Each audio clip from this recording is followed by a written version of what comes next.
right. Kind of early, but that's all right. We can deal with that. So, it's nice to be here. I actually, one time, was at the Percussive Arts Society when it was in New Orleans, and they invited me to play, and I did, and that was 27 years ago. And so here I am 27 years later in Indianapolis. I'm not home. So, it's nice to see you. I'm glad you came. Let's see. Give it up for my guys, man. This is Ted and Ken.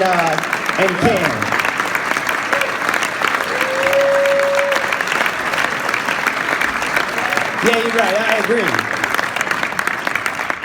Yeah, we've been playing together for about 45 years now, and I just met him about 45 minutes ago. It was cool. It's all good. It's all good. Boom ching, boom ching.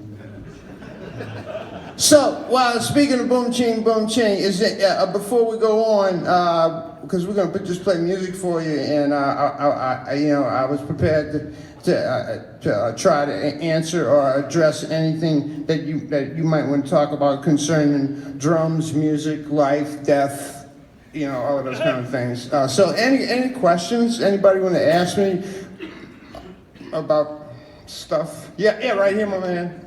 Could you go over the Smokey Johnson feel and how it relates to New Orleans pocket and that whole sort of genre, and then sort of what it means to you and how it and what it represents for you?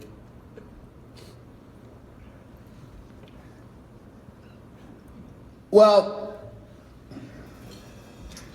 that's a complicated question, but because and you say Smokey Johnson, and then you say talk about all of the music. Smokey Johnson is basically all of that music. He grew up in that style of music. Not only was he a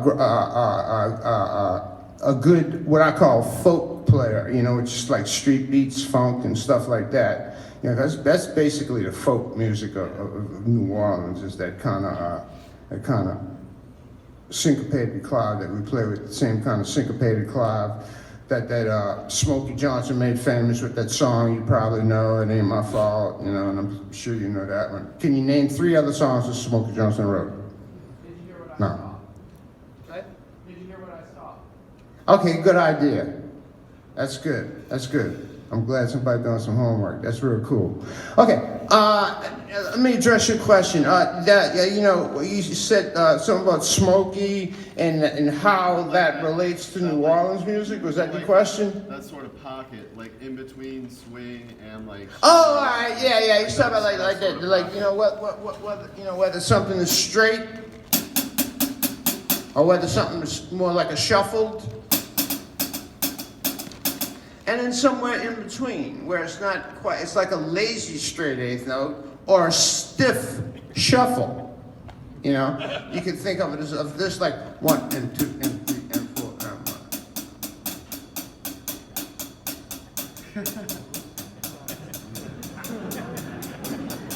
Yeah, it's gotta be.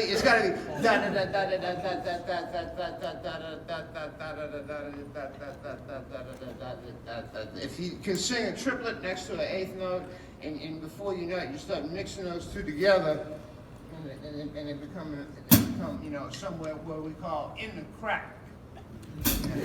In the crack is relating to the place that he's talking about. The feeling of the so-called straight 8th notes is basically not so straight. For example.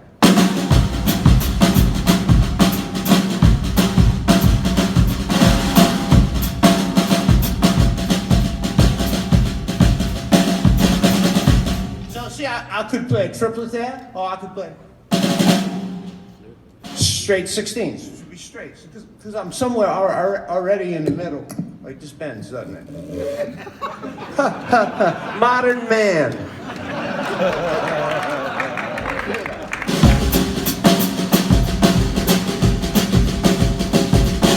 And a little triplet.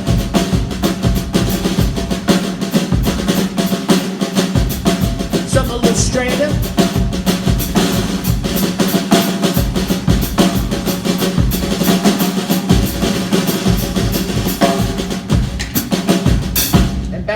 smoky things. You should be saying kind of thing. A dap, dap, dap. Ba, ba, ba, ba, ba, ba, ba.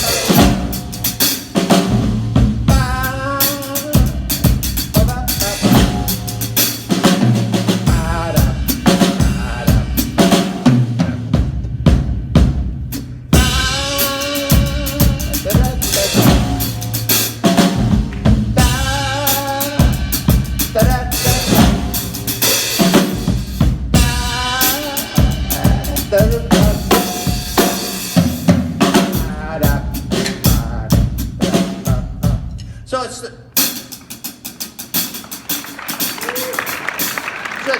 best way to get to it is to be able to comfortably try to go in between straight and shuffle. For example, you know, a tutti frutti, oh tutti, a tutti frutti, oh tutti,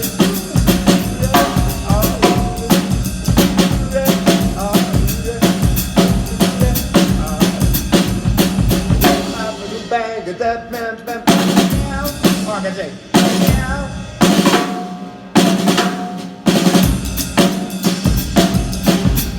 it's a matter of loosening up 16th or straight notes, or it's a matter of tightening up a triplet, you know? So it's somewhere in between is that crack. Okay, so does that sort of answer your question concerning, you know, that in the middle of the groove thing? Anybody else got a question?